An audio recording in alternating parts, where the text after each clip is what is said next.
बिस्मिल्लाहिर्रहमानिर्रहीम। अस्सलाम वालेकुम वरहमतुल्लाहि वबरकातुहू।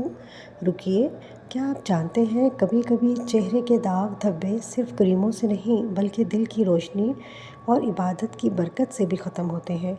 जो शख्स 5 वक्त नमाज की पाबंदी करे, तहज्जुद के सजदों में रोए और अल्लाह से ताल्लुक़ मज़बूत करे, अल्लाह उसके चेहरे पर ऐसी नूरानियत अता फ़रमाता है जो दुनिया की कोई क्रीम नहीं दे सकती।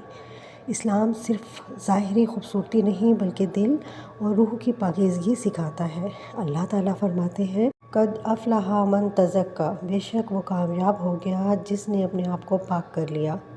और एक हदीस में आता है कि जब बंदा वज़ू करता है तो उसके गुनाह चेहरे और अज़ा से झड़ जाते हैं। सही मुस्लिम।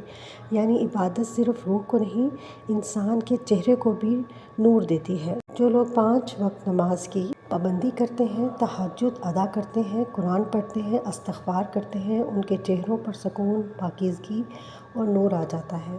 ख़ास अमल नहायत आसान है।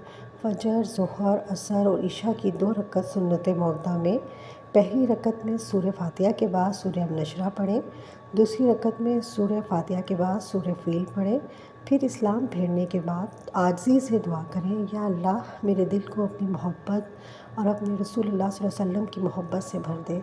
मेरे चेहरे से दाग धब्बे, छाइयाँ और हर किस्म की बेरौनकी दूर फरमा और मुझे ज़ाहिरी और बातिनी हुस्न अता फरमा।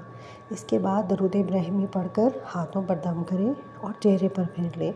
जो क्रीम या फेस वॉश इस्तेमाल करती हैं, इस पर भी दम कर लें। अहम बात यह है कि यह अमल कुरान और दुआ की बरकत और अल्लाह से उम्मीद के तौर पर करें। असल शिफा और असर अल्लाह ताला के हुक्म से होता है। अगर जिल्द का मसला ज़्यादा हो तो डॉक्टर से मशवरा भी ज़रूर करें। याद रखें, सिर्फ चेहरा नहीं, दिल भी खूबसूरत बनाएं, क्योंकि पाक दिल वालों के चेहरे खुद ब खुद नूरानी हो जाते हैं। और इस वीडियो को ज़्यादा से ज़्यादा शेयर करें ताकि हर बहन अपने चेहरे के साथ अपने दिल को भी नूरानी बना सके। हो सकता है आपका एक शेयर किसी की ज़िंदगी बदल दे, ये भी सदका जारिया है। अगर ये वीडियो आपको अच्छी लगी हो तो कमेंट में ज़रूर लिखें। जज़ाकल्लाह खैर।